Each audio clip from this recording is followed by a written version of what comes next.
Hi everybody, and welcome to another episode of Orthodoxy, Fact or Fiction.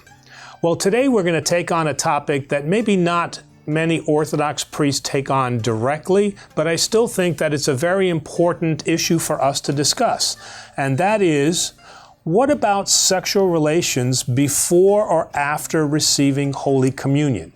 I mean, after all, we are created by God, and God has given us the ability now to procreate, but also He's given us the ability that we can enjoy one another. Now, certainly within the Orthodox faith, we enjoy one another within the bonds of matrimony. But how does that work when we're speaking about Holy Communion? Well, I think maybe a place to start is what St. Paul said to the Corinthians. Do not deny one another, except perhaps by agreement for a season, that you may devote yourselves to prayer, but then to come back together again. Now, in Greek, it's mi aposterite allelus. In this case, apostero is to deny or refuse, but when used in the combination of allelus, one another, it takes on this context of marital relations.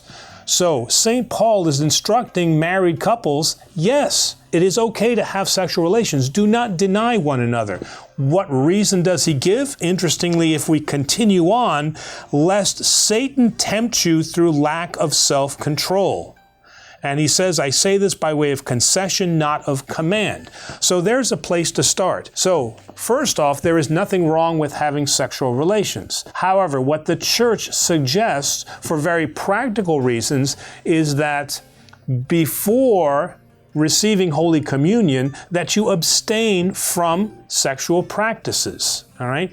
Now, how far before? Okay, there's no rule for that, but I would certainly say that the night before is not appropriate. And when I talk about sexual relations, what is it that I'm talking about here? So when you wake up in the morning and you greet each other and you give each other a kiss on the cheek, just as a morning greeting, the church has no problem with that. That's not what we're talking about. But we're talking about intimate sexual relations, where your mind clearly is not about the liturgy that you are about to experience and the receipt of Holy Communion.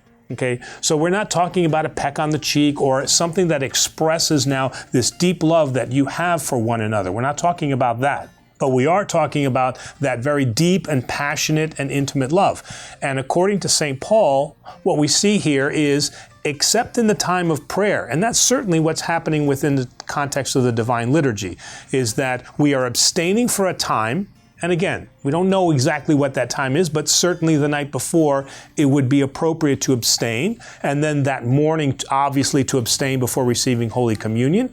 And then at least through that day. What we don't want you to necessarily do is, you've just received the body and blood, you've just experienced the Divine Liturgy, and now you run right home and you have sexual relations. So we want a little span of time that, as St. Paul says, that you come together for prayer.